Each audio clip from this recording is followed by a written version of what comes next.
All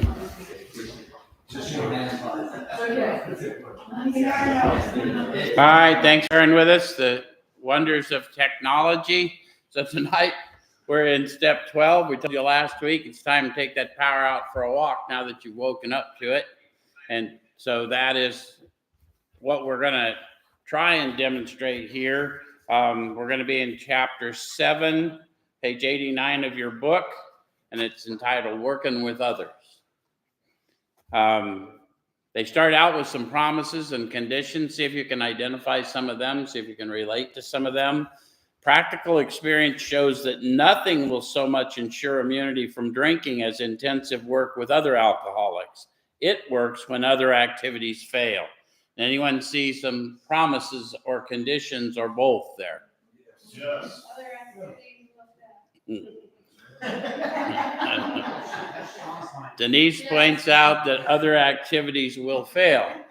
And we always giggle at that when Sean or somebody says that, but the reality is there's been a lot of misinformation in our fellowships over the years of what you should do or shouldn't do or mustn't do, and a lot of stuff. Well, you don't have to do what people call sponsorship, and all I would say is you don't have to do anything, but other activities will fail according to their experience. So the only thing that works is to take this power out for a walk once you've woke up to it and introduce others to the power. That's the one that works. That's the one that gets us insurance. So no rules, but if you want insurance, you don't get there by parking your butt in a seat. That's all, right? And this is their experience. If it's not your experience, we're not trying to tell you got a false experience. You may not ever experience the freedom that those of us who do this as a manner of living do. But if you're free from chemicals and you're happy with that, we ain't trying to blow, any disparagement on you. So then it says, this is our 12th suggestion. Carry this message to other alcoholics. So what message? The one I just carried to you. You can do anything you want to do, but rarely have we seen a person fail who's thoroughly followed our path, not paths, path. They wrote a book about a collective experience. The first 100 agreed on every word, even though they came from very divergent backgrounds. If we want that outcome and the highest likelihood of that outcome, we're going to have to do what they did. So that's the message, and I'm trying to carry it to you tonight. You're going to have to do what they did to get what they got. Yeah? So it says you can help when no one else can. You can secure their confidence when others fail. Remember, they're very ill. Why can I secure the confidence of an ill person when another cannot?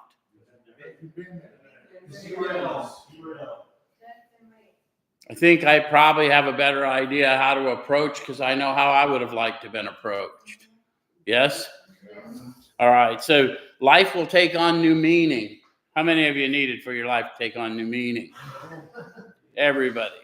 How many of you have been sober a while, still need life to take on a new meaning? Yeah, life and its vicissitudes will continue a lot longer than we think. Especially some of us that got here in our 20s and now we're down the road a ways. And the reality of the situation is life presents itself. And although I don't have addictive disorder active in substances anymore, I still am quite addicted to how others perceive me, how I spend my time and my money, what I assume my identity is versus who God says I am. So all of those things can cause me difficulties. When I assign a meaning to my life other than the one I've been purposed with, I get in trouble. So then it says to watch people recover, to see them help others, to watch loneliness vanish, to see a fellowship grow up about you, to have a host of friends. This is an experience you must not miss. Why'd they call that an experience and not just say a sight? They talked about all these things we would see, but they called it an experience. How many of you have learned that your eyes aren't always the best judge of what you're seeing and that your ears aren't always the best judge of what you're hearing?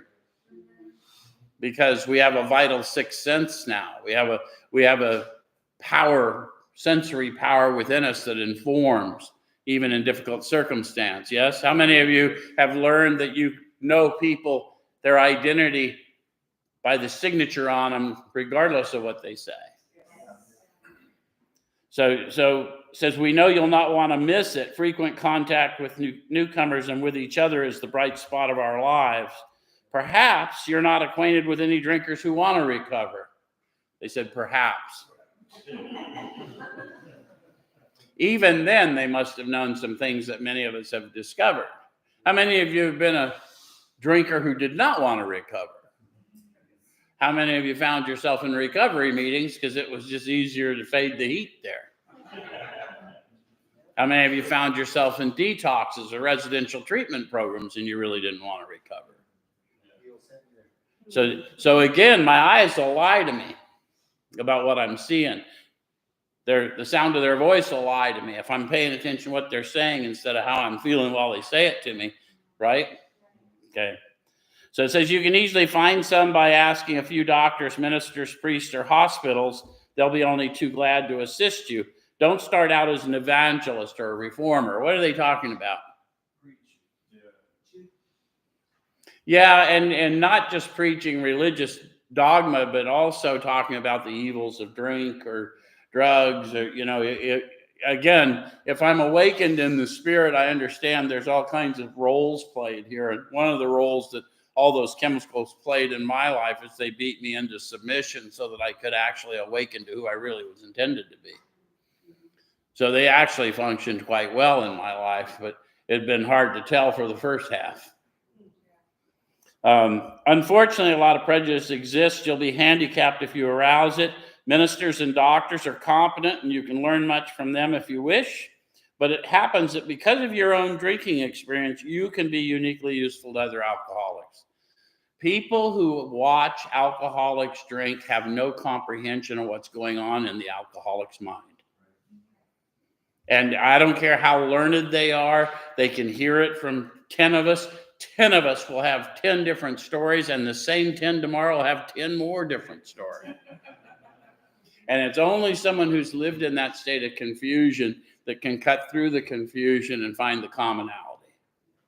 And it's always been so. That's why this peer-to-peer model was so successful, continues to be successful, and now modern therapy is starting to embrace these peer-to-peer models because it allows good therapy to happen if we can get an accommodation first. All right, so cooperate, never criticize. To be helpful is our only aim. Uh-oh, I got to turn the page.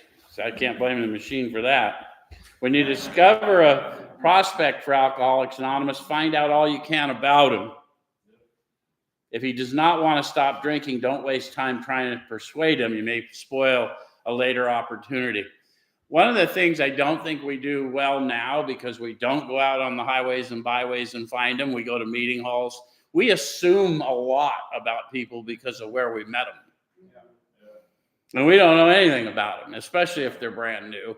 And what I know about showing up brand new is the only thing I knew for sure is I hoped I didn't run into anyone who knew me. So I don't want anyone to be overly friendly to me when I first get there. You know what I mean? Anyway, this advice is given for his family also. They should be patient, realizing they're dealing with a sick person. If there is any indication that he wants to stop, have a good talk with the person most interested in him, usually his wife, get an idea of his behavior, his problems, his background, the seriousness of his condition, and his religious leanings. You need this information to put yourself in his place to see how you would like him to approach you if the tables were turned. So they gave us the fundamentals on how to pray and meditate on how to approach and help people. We meet most of them in fellowships or in business relationships or something like that these days. But the fact is, we're going to talk to whomever it is. I need to know their religious leanings so I don't offend them right away. If they're more religious, I'm going to have to talk to them from that perspective. If they're anti-religious, I'm going to have to talk to them from a different perspective. And it isn't about what I believe. It's about, I know who sent me, and I know whose you are because he sent me to you. And so what am I going to do to help you understand that what we're trying to do is wake you up to who you are so that you'll know what I know about your future? Does it make sense?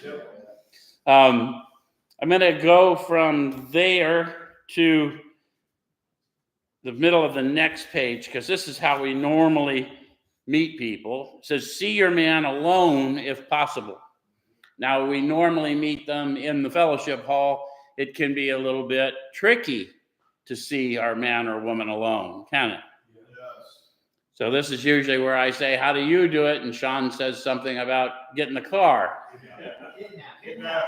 But what Sean really is talking about, and I've watched him do it for lots of years now, he really is good at corralling the people who look really lost and saying, hey, man, why don't you go for a ride with me? Let's talk about some things. Let me buy you a meal or a cup of coffee.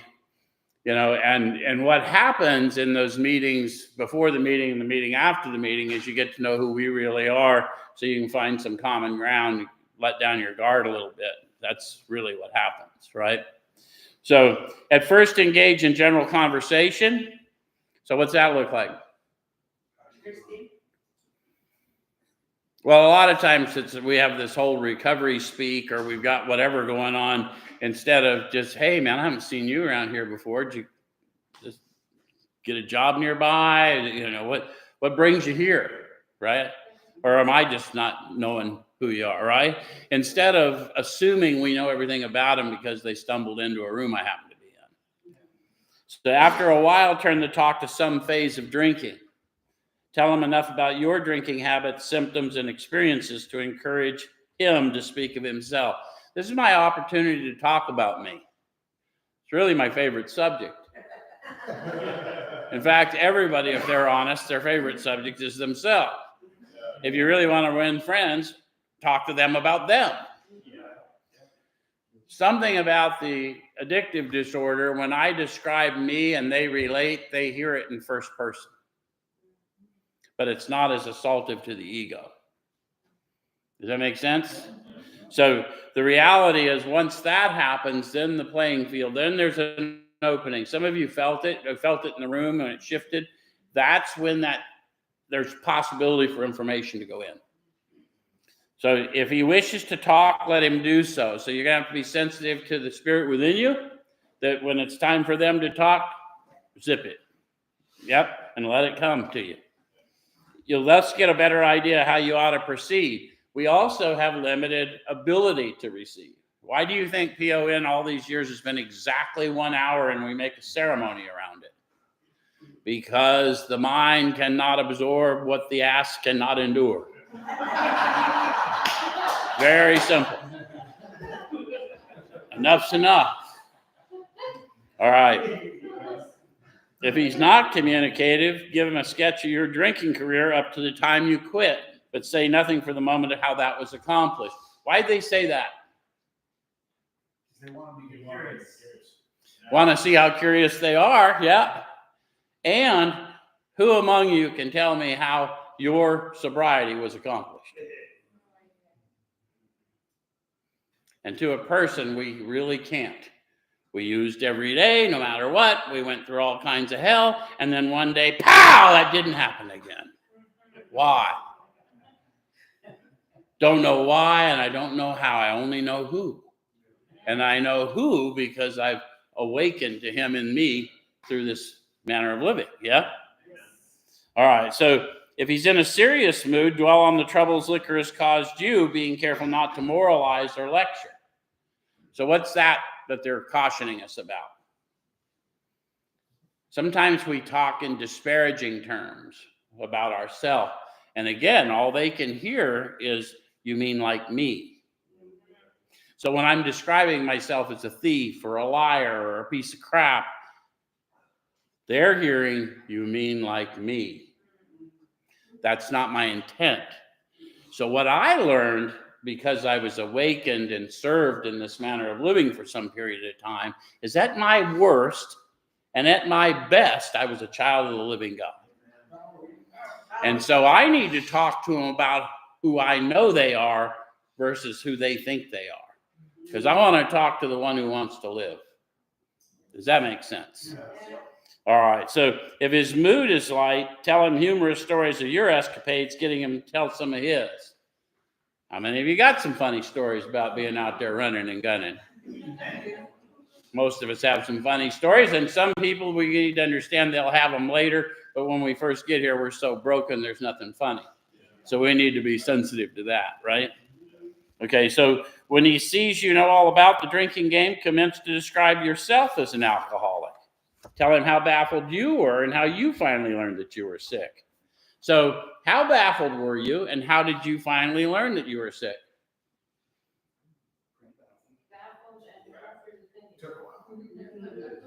There's a lot of experience. How many of you still have struggled for years over the idea of being sick? I hear it all the time. Oh, I just made bad choices. Okay, but the authors say if you're serious enough, you lost the power of choice. So, I mean, if you're really trying to follow their path, you're going to have to let go of the idea. Choice is an illusion. Choice is like the word normal, right? Normal is dependent on circumstance. What's normal to the spider is chaos to the fly, I once heard it said. So you don't really know, right? So give him an account of the struggles you made to stop. Show him the mental twist which leads to the drink of the first drink of a spree. We suggest you do this as we've done it on the chapter on alcoholism. So in that chapter, they talked about more about alcoholism. And then they give us another promise here. If he's alcoholic, he'll understand you at once. He'll match your mental inconsistencies with some of his own. So let's take that out for a test. They told us a story about Jim, the car guy. Jim, the car guy, lost his business due to his drinking and found himself having to go back to work for the dealership he used to own. And he was a little agitated on his way to work. How many of you have had the experience of going to a job you thought yourself better than, once had been better than, and felt a little agitation on your way in? He got there a little agitated, had a few words with his boss. Nothing serious, he says. How many of you have lost a job because of a few words with the boss? Nothing serious from my perspective. In other words, sometimes other people find what I had to say to them more serious than I did. Have you ever been misinterpreted? All right, so after he gets that settled, he says that he decided to go out somewhere looking for customers to buy cars. Now, he's at the dealership where people come to buy cars. But in his state of agitation, it seemed like these magical woods where car buyers hang out when they're not ready to go to the dealership. I'm hearing giggles as if some people here might relate to this kind of level of delusion. On his way out to the woods where car buyers who don't go to dealerships hang out, he passes a roadside place. And he's been there many times, so there's no fear there. Oh, by the way, they have a bar. So he goes in, he orders a glass of milk and a sandwich. And he eats that, drinks that, and then the thought comes to him, you know, if I had another sandwich and another glass of milk, I could order a shot of whiskey, and surely it couldn't hurt me on a full stomach. And those of you who are not drinkers and don't understand that, how many of you went to the trap house to show the fellows how good you were doing? Look at me. You can be sober too. So anyway, he has the shot of whiskey, and the experiment went so well that he had another, and then he ended up in the asylum. That's what happened to Jim. They talk about Fred, who drank so hard he ended up in the hospital, and the AAs came to see him, and he said, oh, no, I can appreciate what alcohol's done to you fellows, and thank you for telling me that story, because I never got that bad. How many of you had, I'm not that bad yet? So anyway, he went to New York. He was sober for some period of time, and then he strolled in, heard the music, went in, thought a few highballs with dinner, what could be the harm? And 3 days later, he wakes up in a cab. And then he, of course, got visited by more AAs. Any of you relate to that? They talk about a jaywalker in chapter 3. And if you relate to that, substitute your addictive disorder or your criminal behavior for this jaywalker, and would you not have to admit there were striking similarities and insanities? Okay, so if you found yourself matching my mental inconsistencies with some of your own and some of theirs, then we should read further, because you just caught alcoholism. Does that make sense? Okay. So if you're satisfied that he's a real alcoholic, begin to dwell on the hopeless feature of the malady. By now, I'm engaged with them. They've fully defined a real alcoholic, page 20, 21 of your book. If you don't know, if you hang out in AA fellowships, there's probably some gravelly voiced old guy in there, because there always has been, that, I'm a real alcoholic. He's not bragging about anything particular. He's talking about, he's identified himself on page 20 and 21 of this book. A real Dr. Jekyll and Mr. Hyde, seldom mildly intoxicated, always more or less insanely drunk. Yeah? All right. Show him from your own experience how the queer mental condition surrounding that first drink prevents normal functioning of the willpower.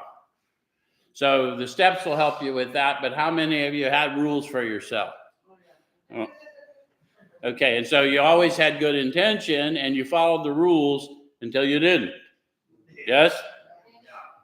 And some of those, like I've met people who found their way in our fellowships, and their problem was an eating disorder rather than a methamphetamine addiction, right? And so I had to ask a few more questions, right? Because they're craving an obsession. They craved a thinner, more vibrant looking body, and they obsessed about how they thought it would make them feel until they starved themselves to death. But they were using methamphetamine to get there, but the methamphetamine was just a diet pill. They really, and then I've met the meth addicts, and they ain't even thinking, they aren't the least bit concerned about body image. They're going to be naked in 5 minutes anyways. So, anyway, yeah, bro, they may show up naked. Okay, don't at this stage refer to this book unless he's seen it and wishes to discuss it, and be careful not to brand him as an alcoholic. Let him draw his own conclusion.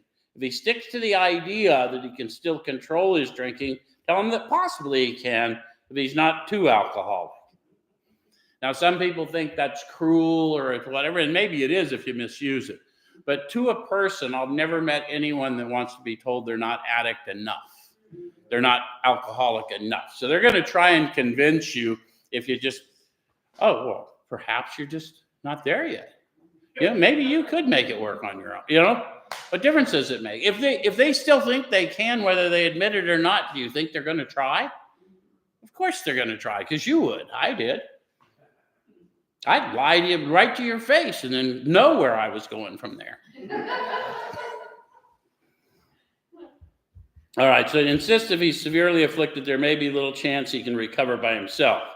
Continue to speak of alcoholism as an illness, a fatal malady. How many of us can speak to that now? How many funerals have we collectively attended? 5 or 6 in the last year, and we're just now mid-February, not even. Talk about the conditions of body and mind which accompany it. So what are the conditions of body and mind? Physical craving, mental obsession. Yeah.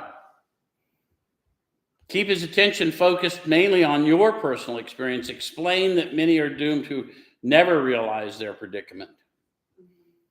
How many of you have met those people?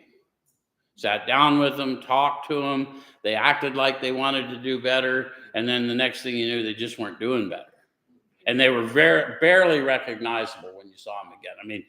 They may look the same, but they're not thinking the same. They're not acting the same. Doctors are rightly loath to tell alcoholic patients the whole story unless it'll serve some good purpose. But you may talk to them about the hopelessness of alcoholism because you offer a solution. Don't take them to hopelessness if you're not going to introduce them to the solution. But don't be afraid to take them to hopelessness, because they're not going to be able to receive the solution until they share your hopelessness. right? And they need to share the hopelessness I know that few can know because of the brokenness I've experienced. And once I know they're there, because I'll know that I know, I'll feel them there, then I can introduce them to the power that restores, right? Because by then they're already starting to listen. You'll soon have your friend admitting he has many, if not all, the traits of an alcoholic. How many of you have had someone who insisted that wasn't their deal, I've never tried any of this stuff, and all of a sudden they go, oh, that sort of fits me.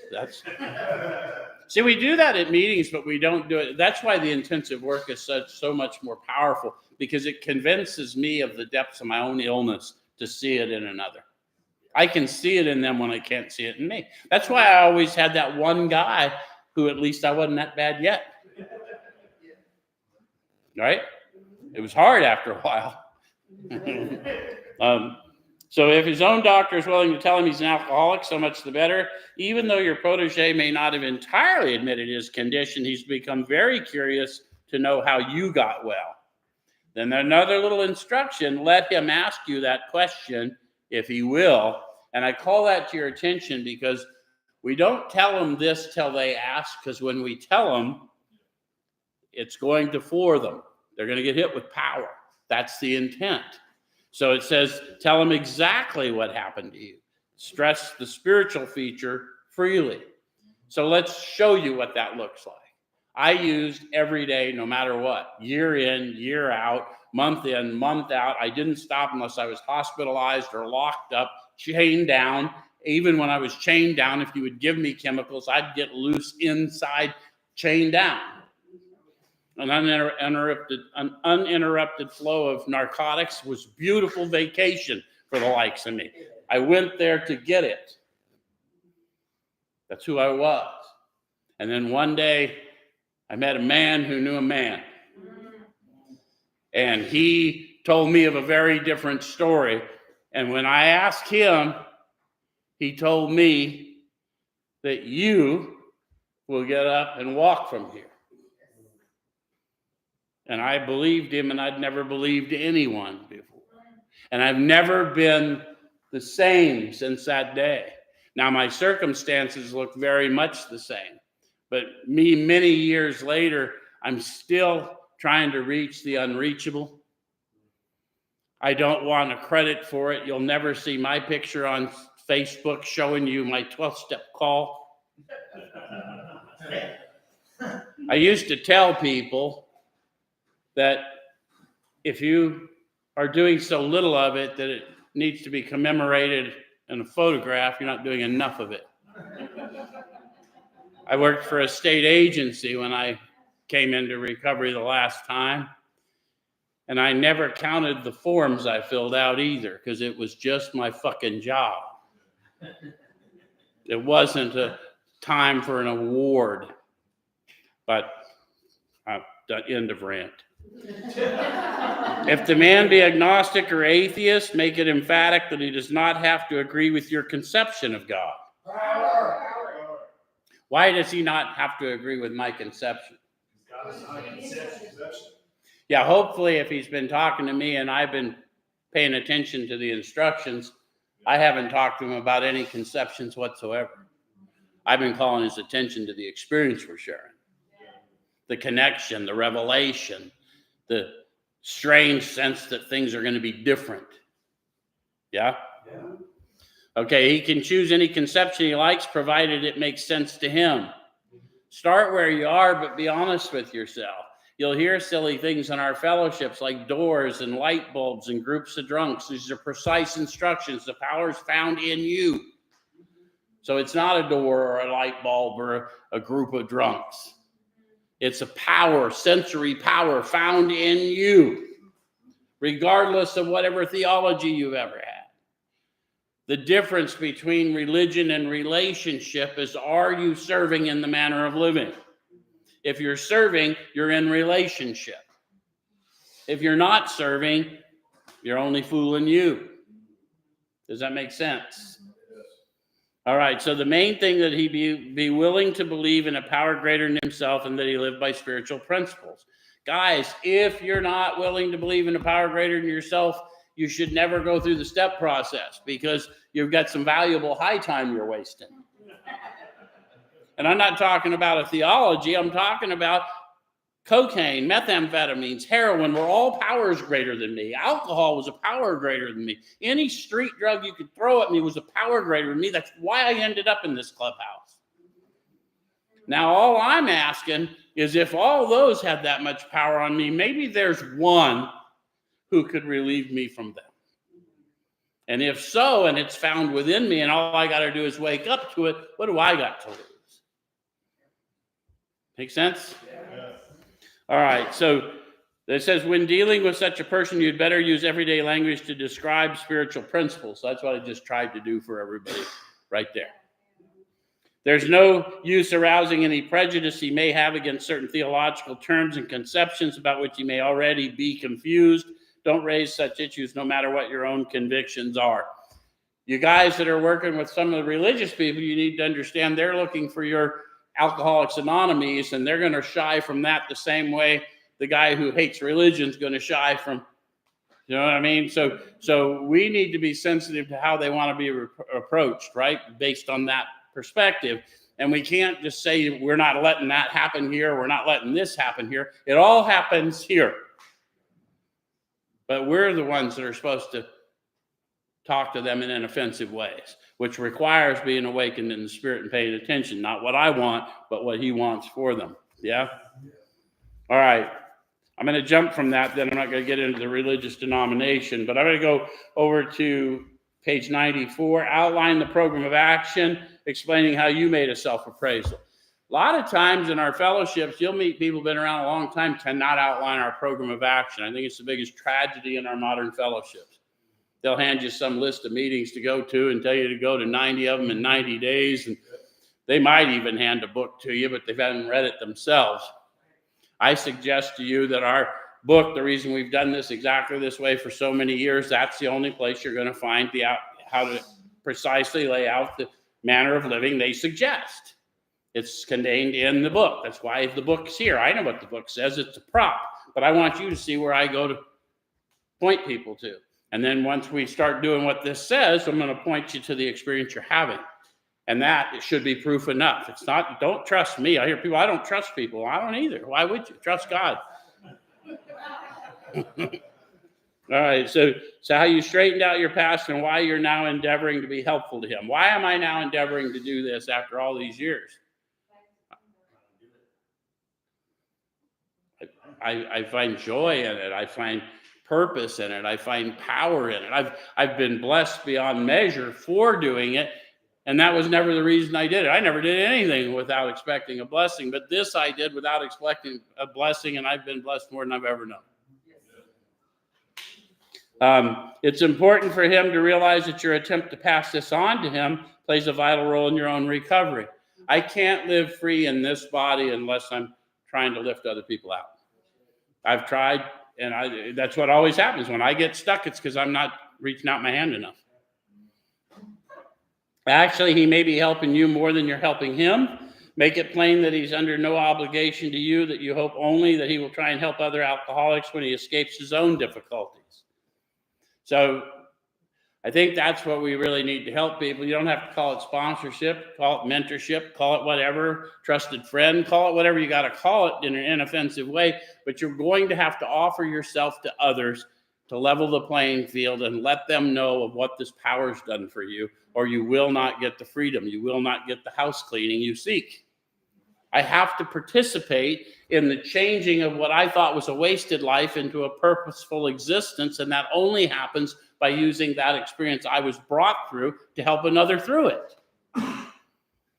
Suggests how important it is that he placed the welfare of other people ahead of his own. When we're brand new, we don't really want to hear that. But the reason we have to do that is that if I'm seeking for me, I'll probably get it in limited amounts, but I'll always think I got cheated. But if I'm seeking for you, it has to pass through me to get to you, which means I possessed it already. And I start living abundantly by realizing I can't ever outgive the giver. He refills me. Make it clear that he's not under pressure, that he needn't see you again if he doesn't want to, and you should not be offended if he wants to call it off, for he's helped you more than you've helped him. And they tell you that because now that you're starting to work with people, one of the things we'll do is we'll start wanting to, put notches on our belt. And again, the only recovery I've ever been responsible for was in a limited way my own. And I've touched thousands of lives because he honored me with that opportunity. But I had no responsibility for it, and I had no power to bring it about.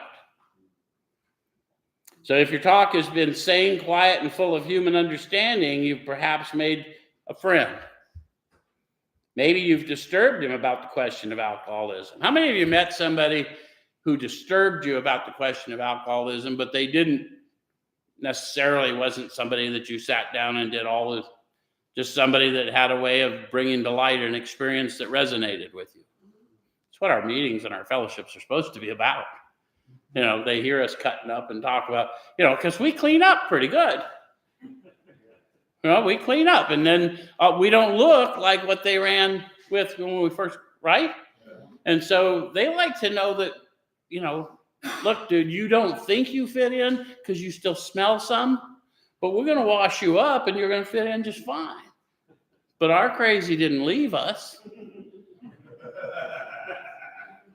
Because we laugh at crap like that. When someone talks about how they pulled over a cop to get an escort because they thought they were too drunk to drive, that's funny to us. That makes no logical sense to somebody else. You should have seen the cop. The more hopeless he feels, the better he'll be more likely to follow your suggestions. Your candidate may give reasons why he need not follow all the program. I know we've been harping on that a little tonight. Sometimes they don't know what all the program is. The whole purpose of all the steps is to get me so I can go do the big amends, which is tell others. Right?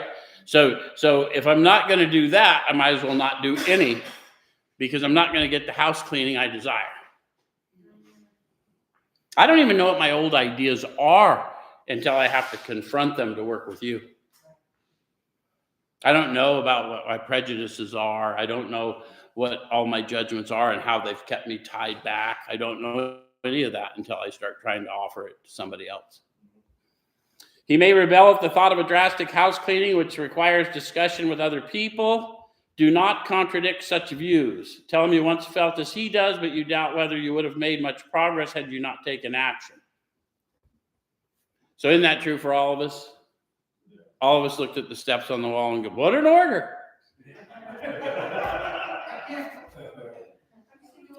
Yeah, and so the reality is we either didn't, I just heard one the other day, I think it was Aaron's telling me, the guy wouldn't do a 4 after having a powerful 3 because he feared a 9. And so stay in the step you're in. It's a common experience. Of course you're afraid to do 9. That's 4 rungs up. All right, so tell him on your first visit, tell him all about the Fellowship of Alcoholics Anonymous. If he shows any interest, lend him a copy of this book. The fellowship was always a safe place for you to come, a judgment-free zone. Now, that's not going to get you any program, but it's going to get you a bunch of people to give you some atmospherics of healing. Does it make sense? All right, so unless your friend wants to talk further about himself, do not wear out your welcome. Give him a chance to think it over. If you do stay, let him steer the conversation any direction he likes. Sometimes a new man is anxious to proceed at once, and you may be tempted to let him do so. This is sometimes a mistake. If he has trouble later, he's likely to say you rushed him. You'll be most successful with alcoholics if you do not exhibit any passion for crusade or reform. Never talk down to an alcoholic from any moral or spiritual hilltop. Simply lay out the kit of spiritual tools for his inspection. Show him how they work with you. Offer him friendship and fellowship. Tell him if he wants to get well, you'll do anything to help. So that's over the years we've told people, you'll never have to feel this way again if you don't want to. That's not true. You're often going to feel much worse. You have to get through it anyway. The reality is, though, if you want to walk through it, you don't have to walk through it alone anymore. Right? And I went through all of that just so you understand our role in the fellowship has always been the same. We're not supposed to make them do anything. We lay it out. We just talk about our experience and what happened. And then in these meetings, after the meeting, before the meeting, then we'll start getting into, hey, man, you sound a lot like you know where I've been. You think someone like me could get a little help? Absolutely, right? And then we can have that conversation. So if he's not interested in your solution, if he expects you only to act as a banker for his financial difficulties or a nurse for his sprees, you may have to drop him until he changes his mind. This he may do after he gets hurt some more.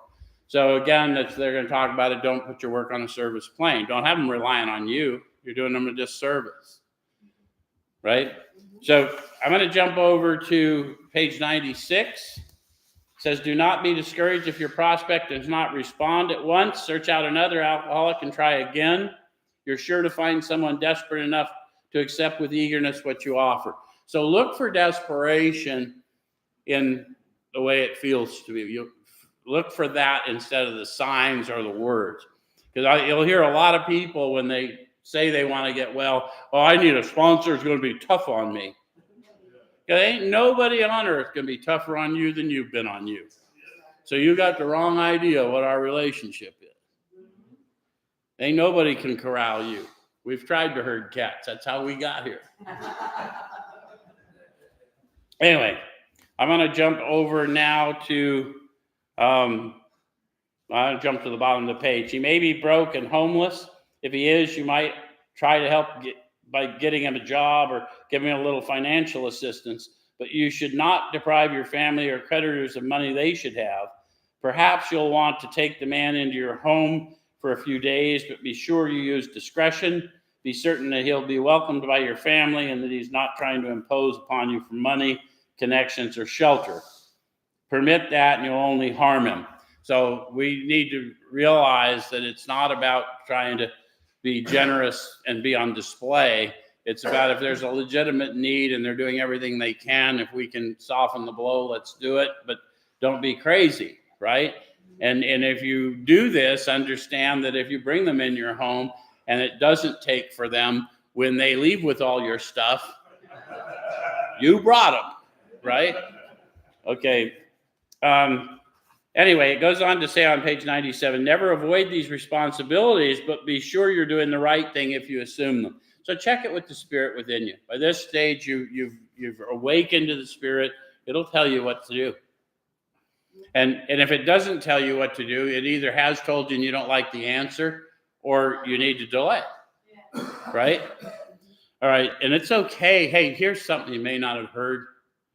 Yes is a commitment, and no is a complete sentence. So everything after no is a lie. So learn to say no and be okay with it. At a minimum, if you don't like the word lie, it's spin. No, because I'm good. No's no, right? All right, so helping others is the foundation stone of your recovery. So how many of you want stone in your foundation? Everybody wants to stay well, yeah? Okay, a kindly act once in a while isn't enough. You have to act the Good Samaritan every day if need be. It may mean the loss of many nights' sleep, great interference with your pleasures, interruptions to your business. It may mean sharing your money and your home, counseling frantic wives and relatives, innumerable trips to police courts, sanitariums, hospitals, jails, and asylums. Your telephone may jangle at any time of the day or night. Your wife may sometimes say she is neglected. A drunk may smash the furniture in your home or burn a mattress. You may have to fight with him if he's violent. Sometimes you'll have to call a doctor and administer sedatives under his direction. Another time you may have to send for the police or an ambulance. Occasionally you'll have to meet such conditions. A lot of people don't know what they're describing, but they're describing my new job responsibilities, because that literally is your job description as a recovered alcoholic. And the reason I got to do all those things is someone did it for me. They made those trips to the asylums and the jails for me. I can't tell you their name today, but I can tell you that they gave me hope to go on for another day. Yeah? So that's my unending debt, to make sure that there's always somebody in those places. Okay, so I want to go from there to,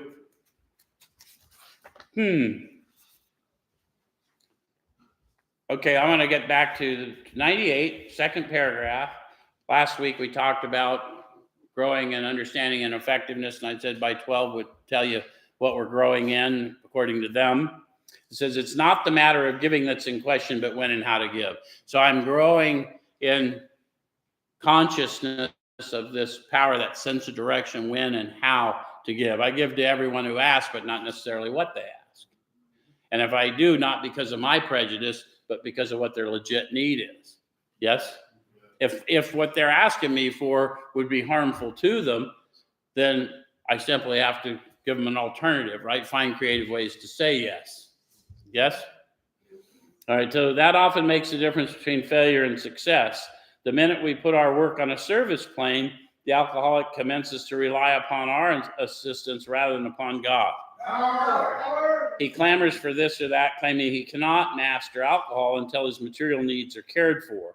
Nonsense. Some of us have taken very hard knocks to learn this truth. Job or no job, wife or no wife, we simply do not stop drinking so long as we place dependence upon other people ahead of dependence upon God. So all they're saying is all of us, in order to outgrow financial insecurity, I had to walk through some financial insecurity. In order to get through difficult circumstances, I had to walk through them. My circumstances did not get removed in all cases. I still had suspended licenses and canceled insurance and divorces and settlements to pay. I still had unemployment to overcome. And I wanted it to go away, but that's not what happened. What I had to do is learn how to navigate bus passes and food boxes and soup kitchens so that somebody else that doesn't know how to survive can be shown by me that you can, and you can live to thrive. Does that make sense? So it says, burn the idea into the consciousness of every man that he can get well regardless of anybody. How do I burn into a consciousness of a man? It's above my pay grade, but the spirit in me can burn into their consciousness, which means when I speak, they feel. And they won't remember what I said, but they will remember that they felt. Yes? Some of you felt it in here tonight. And then we start talking about how much more of that do you want? The only condition is that he trusts in God and clean house. Okay, I'm going to jump from there to page 100. This is another thing I want people to understand, the author's teaching versus some of the things I've heard over the years. They say both you and the new man must walk day by day in the path of spiritual progress. They didn't identify the new man because they weren't talking about flesh. They were talking about the spiritual man that you're now awakened to. And so I walk with them every day when no one walks with me. That's the power in me that enables me to be kinder than I feel like being, to tolerate the intolerable, to spread love in unlovely places and circumstances. That new man within me. And I have to walk and grow because, again, I sometimes think that's this other guy that I know acting that way, but it's not. That's when I'm really in my being. When I'm just going with it and find myself in it, that means I really am rid of self in that moment. Does it make sense? Otherwise, there's a struggle between me and what I'm doing. How are you going to grow in consciousness if you're not aware of what's happening within you? You got to tell people the truth. That's what they're talking about. There's a new creation in there. And that's who you are. But now you're going to have to empower that instead of the flesh, which is why you keep discovering you're powerless over more things than you thought. Anyway, if you persist, remarkable things will happen. The stronger you are in the spirit, the more bright your light shines, signs and wonders will follow you. When we look back, we realize that the things that came to us when we put ourselves in God's hands We're better than anything we could have planned. Follow the dictates of a higher power, and you will presently live in a new and wonderful world, no matter what your present circumstances. So no matter how far down the scale you've gone, you'll see how your experience can benefit others. I was hardcore homeless. Many people I know, some in this room, also experienced hardcore homelessness. Things don't change right away when that happens. You come out of prison, you got nothing, everything's stacked against you. Things don't change right away, but I am instantly different because of this encounter, and I'm now suddenly able to walk through that circumstance in which I find myself. There's a story in that other book. He says he came to himself trying to eat among the hogs. He came to himself and realized that the servants in his father's house were treated better than he was. And so he got up from that place, eating slop with the hogs, and went back. And his father saw him from a long way off.